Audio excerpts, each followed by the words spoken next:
Venezuela, Sí. okay? Vámonos. U.S. certainly looking at striking Venezuela territory after blowing up drug boats, which, Rob, I think you have the clip here. And that's a New York Post story. Is this the president? Beautiful tie. Go ahead, Rob.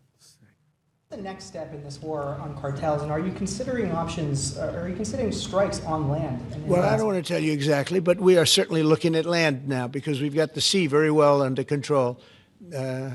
We've had a couple of days where there isn't a boat to be found. And that, I view that as a good thing, not a bad thing. But we had tremendous amounts coming in by boats, by very expensive boats. You know, they have a lot of money, very fast, very expensive boats that were pretty big. And the way you look at it is every boat that we knock out, we save 25,000 American lives. So every time you see a boat and you feel badly, you say, wow, that's rough. It is rough, but if you lose 3 people and save 25,000 people, these are people that are killing our population. Every boat. Okay, so do you have the explosion of the boat, Rob? I do. So if you want to play that, and it looks like a video game, but it's not. This boat is, watch this, folks. It looks just like a video game. Watch this. I'll be the voices of the guys in the boat. Oye, ¿qué pasó? Mira. Yo tengo las drogas. Oh, my caramba, ¿qué pasó? Ay, caramba. Sí, no necesito drogas en la casa de Guys. Trump. Sorry.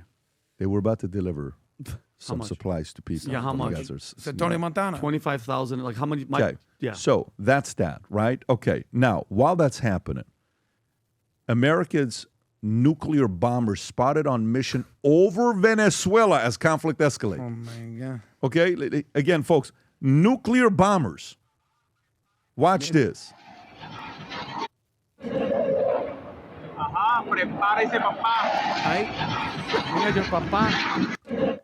And I have them taking off as well. Here they are leaving the United States before they went to Venezuela.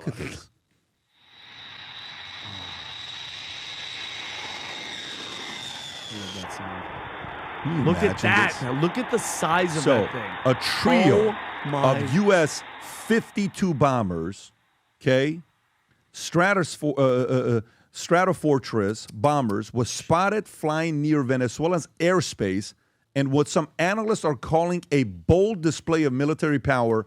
Flight tracking data shows all 3 bombers departed from Louisiana Barksdale Air Force Base starting at 2:50 a.m. Eastern Standard Time. They flew through the Gulf of America, passing between Mexico and Cuba before approaching Venezuela and circling over the Caribbean Sea. The mysterious missions come as President Trump is ramping up intense pressure on Venezuelan dictatorship. The effort includes a $50 million bounty on Maduro. We already know that.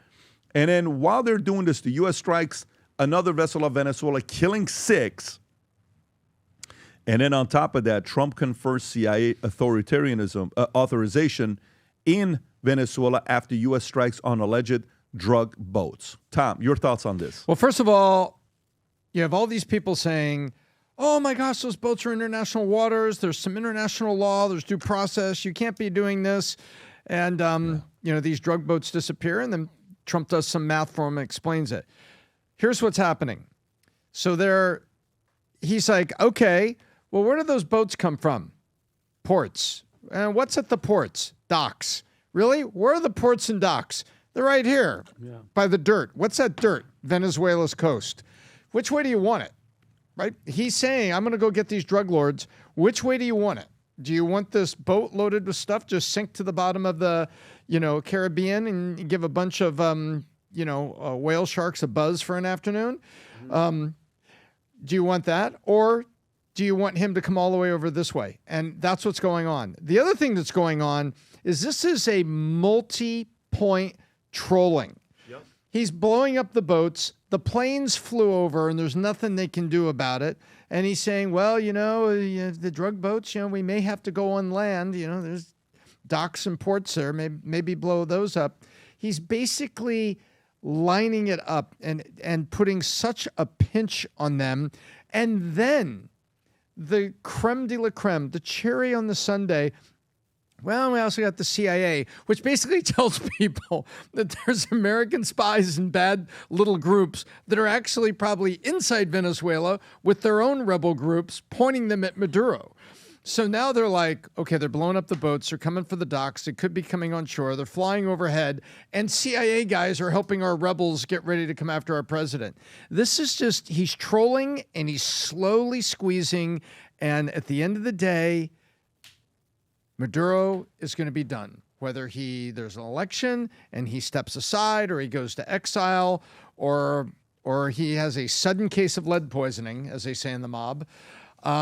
That's what's going to happen. And I think Trump is doing a masterful job, multi-level trolling and multi-level acting. How long did the war on drugs ever stop? Who started that? Which president started it? Reagan? I believe. Actually, Reagan? drugs won that war. Tom, well, guess what? The Yes. war has not stopped. And this actually makes me, I'm so freaking happy being someone that lost multiple friends because of fentanyl at a party. Yeah, they shouldn't have been doing any drugs, but they did one little bit of drug and they all freaking died. And this is how you stop it. People go after dealers, God bless you, Rob, and all that type of stuff. This is bringing it. And guess what? If you're following the news from Venezuela or any of these countries, you're seeing what's happening to your boys on the boats. Stop coming here, okay? Because I don't. If it's one American that's going to be saved, he put 25,000 as a number. We lose more Americans. So we're losing. How many do we lose a year, Rob? Was it like 80,000 Americans dying from drugs? This is how we. If 3 of them have to die for 25,000 of us Americans to survive, I'm all for it. Sign me up. Adam. Well, this is the culmination of over 25 years of accepting communism and socialism in the Western Hemisphere in Venezuela. How did we get to this point? So how did Maduro become this guy with his $50 million bounty on his head? It's because in 1999, I believe, the Venezuelans, and I love the Venezuelan people, especially here in Miami, elected a guy named Chavez, right? And Chavez came in, and I think he was elected not once, not twice, I think 3 times. And then Maduro was his predecessor or successor. And now Venezuela, which I believe was one of the richest countries in the Western Hemisphere, not named the United States or Canada, is now a communist despot that's basically backed up by Russia and China.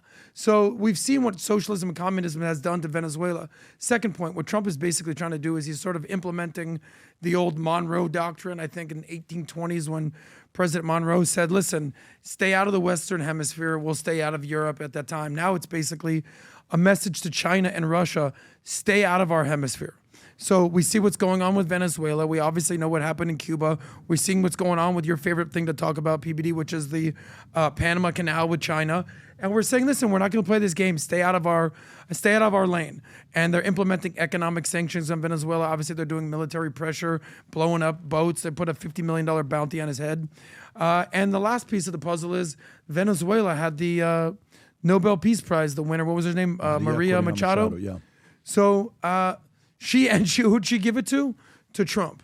Trump's the leader. Trump's the big winner here, and we're going to see how Maduro can stand against Trump. Maduro's days are numbered. I believe Very so. simple. Maduro, right now, they're playing Where's Waldo with the greatest player of Where's Waldo ever, who knows where everybody's at, and that's Trump. They know where he's at right now. If they want to do something to him, they can do it to him tomorrow. But I don't know why he is slow playing this. Maybe they want him to come out. Maybe they want to get him alive. Maybe they want him to resist. Maybe they want him to, to just surrender and come out. But we'll see. They know what their next 15 moves are. I trust they've already processed exactly what their next moves are going to be. It's Steely Dan all over again. Got a case of dynamite. Venezuelans- I could hang out here all night. Tom, you okay? Tom, No, it's Steely Dan talking about. you busted out. I didn't want to do this today. You busted out a Crosby, Stills, and Nash reference. That was a little bit disturbing. And but- a Steely Dan. Let's bring this up to today. No, it's okay. It's just Maybe like for a second it was you know, disturbing. But so let's go through. Let's go singing through. modern I artist. apologize for the singing. This is the only thing I wear I every see it. single I see it. flipping day. So My back feels better. I'm comfortable. My knees feel better. The Super Hoka trained, authentic leather, made in Tuscany, Italy. Same exact factories that you were there. We were seeing the Gucci, the Louis shoes being Amazing. made. Absolutely incredible. The level of comfort that it has. But I got an update for you with sizes. I got an update for you. The following sizes on black and brown are officially gone. So brown, size 8, 10.5, 11.5, 12, and 13 sold out. jeez. Black, 8, 10.5, 11.5, 12, and 13 sold out. Navy blue, 8 and 13 sold out. Everything you do on those sizes will be pre-ordered. Do so because we have a long list of pre-orders for second week of December. And then the whites are going to be bonkers when they come out, but they only come out second week of December. For everybody else, Rob, who hasn't yet ordered the shoes, okay? Who hasn't yet ordered the shoes, Rob, can you please show the video, the commercial that we have? Is this a commercial or is this, okay, go ahead and play this clip. Go for it, folk.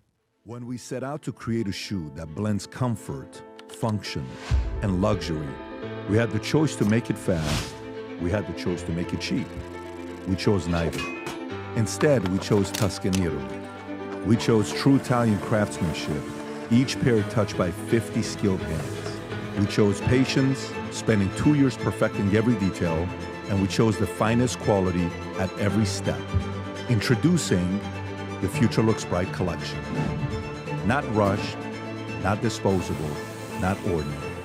Rather, intentional, luxurious, timeless. Bingo. I'm in love, man. I am so in love with this product. When a product goes perfect, it goes perfect. Rob, can you go please to vtmerch.com? Okay, go to the bottom. So here's the thing that you got to keep in mind. Folks, I keep reiterating this because we've been working on this for 2 years. This is what makes it unique. Takes you seconds to put these FLBs on, okay? Laceless, the first of its kind to have the supercritical foam tech in it. When you wear it, you will feel it immediately. Anybody and everybody that I see who's worn this, the first thing they say is, I cannot believe how comfortable this is. Go read the reviews. Go read the reviews of people that have bought these shoes. So now if you buy the same thing with Berluti that matches to it, $1,840, Ferragamo $895, Xenia $1,190, Gucci $950, but they're not laceless. A couple of these are. The craftsmanship, us and Berluti were in the 5 different factories in Tuscany, Italy, and the FLB are the only ones, and I mean the only ones that have the supercritical foam in it. If you haven't placed the order yet, go to vtmerch.com, place the order. And if you want to get a surprise Christmas gift for your husband, the white ones are not going to stay on the shelves for too long. Pre-order the white ones. They look absolutely ridiculous. If you enjoyed this video, you want to watch more videos like this, click here. And if you want to watch the entire podcast, click here.